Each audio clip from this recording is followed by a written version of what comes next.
Imagine waking up tomorrow and every single human being on Earth is gone. No warning, no note, just gone. Not dead, not hidden, just absent, for exactly 24 hours. What happens to the world while we're away? The answer is way more chaotic, and way more fascinating than you'd expect. Within minutes, the power grid starts to fail. Here's the thing about electricity, it doesn't store itself. Power plants need constant human monitoring. Without operators adjusting load and output, the grid becomes unstable almost immediately. Within 1 hour, rolling blackouts hit most of the world. No lights, no internet, no refrigerators humming. The entire modern world runs on people paying attention, and now, no one is. Here's where it gets interesting. At the moment of disappearance, there are roughly 10,000 planes in the sky. Autopilot keeps most of them flying, for a while. But autopilot can't land a plane, it can't deal with turbulence, it can't respond to warning lights.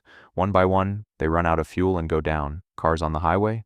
Most were already decelerating when drivers vanished, but not all of them. Some were doing 70 miles per hour on a crowded freeway. The first hour is not great for infrastructure. At this point, you might be thinking, what about nuclear power plants? Good news, most modern reactors have automatic shutdown systems called SCRAM systems. If operators disappear, the reactor detects the loss of control and shuts itself down automatically. In theory, this prevents a meltdown. In practice, cooling systems need power to keep running after shutdown. And remember, the power grid just failed. Backup diesel generators kick in, but diesel runs out. After about 8 hours, like some plants could start overheating, think Fukushima, but happening at dozens of plants simultaneously. This is where 24 hours starts to feel very different from 24 minutes. Meanwhile, outside, something strange is happening. Animals that normally avoid cities start moving in. Deer walk down empty streets, birds go silent for a while, then erupt louder than ever. Wild dogs, and there are hundreds of millions of them worldwide, start forming packs and exploring. The oceans get quieter too, ships drift, sonar pings stop. Marine animals start traveling into shipping lanes they usually avoid. Nature doesn't mourn us, it just expands. Here's something no one thinks about: livestock. There are around 1 billion cattle on Earth, 3 billion pigs and chickens. Most of them live in industrial facilities that require constant human management, feeding, ventilation, waste removal. After a few hours without staff, the systems start to fail, ventilation shuts off, animals overheat, feed dispensers stop. This isn't just sad, it's a massive ecological event. Billions of animals, suddenly unmanaged in a single day. This one detail alone reshapes entire ecosystems. Before we even get to hour 12, and are so. But not everything falls apart. Forests? Fine. Rivers? Cleaner already.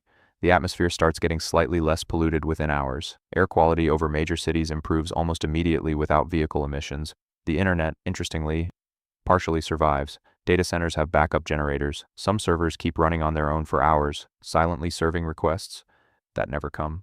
The natural world, it turns out, is extremely robust. It's the human-made world that's incredibly fragile. Then, 24 hours later, everyone snaps back, right where they were. But the world they return to looks different. Dozens of plane crash sites, some nuclear plants dangerously close to meltdown, livestock losses in the billions, cities partially dark, partially on fire from unattended kitchens and electrical shorts, and yet, the planet itself? It barely noticed we were gone, which tells you something profound about how fragile civilization really is, and how resilient nature is without us. We built a world that needs us, every second, to stay standing. Remove us for just one day, and it starts to unravel. The scary part, we'd need months to fully recover, from 24 hours. So next time you feel like you're not that important, the power grid disagrees. What if humans disappeared for an entire year? What if every country became one country? What if the oceans vanished overnight? Subscribe, because we're just getting started.